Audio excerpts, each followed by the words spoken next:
Toshpo'lat, Toshpo'lat, kecha rosa ko'ngil kufr qilganga o'xshaysan a. Seni boshing xuddi xonang kabi tartibsiz. Rostdan ham, sen umuman hech narsani eslay olmaysanmi? Toshpo'lat, tabriklayman. Kecha sen birinchi marta haqiqiy erkak bo'lding. Sen birinchi marta alkogol ichding. Yangi tanishlaring bilan tanish. Toshpo'lat. Bular senga yomon ta'sir qilmoqda. O, Toshpo'lat, bu nima qilganing? Uyaltirding-ku odamni. Sen bu uchrashuvni bir umrga eslab yurasan. Alkash bo'lganingdan keyin ulfatlaring ham ko'payadi. Alkogol bilan zaharlanish oqibatlari nafaqat sening sog'liging minusiga, balki cho'ntagingdagi pullarning ham kamayishiga olib keladi. Va kechagi tartibsizliklar har kun bo'ladi. Sen mayxonani quroli bo'lding.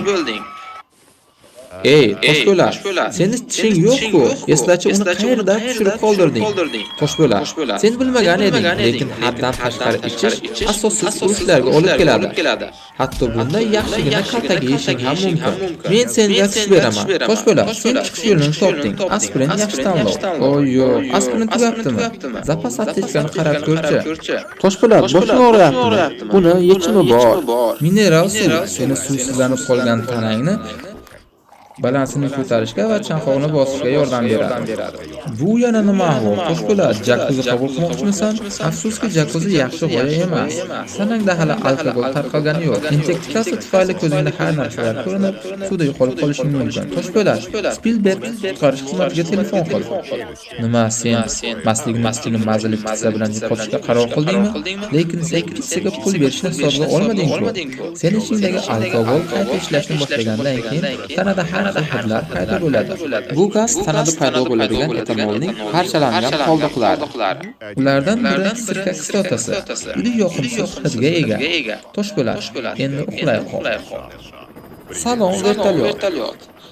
Afsuski, spirtli ichimliklarni ichganingdan so'ng ko'zning miyadagi funksiyalar ishlamay qoladi. Endi u yetarli ma'lumotlarni ishlay olmaydi va u buzilgan ma'lumotlarni tuzatishni boshlaydi. Buni aytish qiyin, lekin sening miyangga ham rahmim kelib ketyapti. Bechora Toshpo'lat, senga bir maslahat beraman. Bir piyola issiq choy o'zingni juda ajoyib his qilishingga yordam beradi. Va sen uxlashing kerak, yoki bironta shahzoda kelib seni o'pib uyg'otmaguncha. Aytdim-ku, bu senga ish beradi deb. Tabriklayman. Bu seni ikkinchi tug'ilgan kuning. Nima deysan? Bunday jozibali vaziyatda niqob orqasida yomon narsalar bo'lishi mumkin. Toshpo'lat, tinchlan. Unutmagin-ki, sen bu halokatli xatoni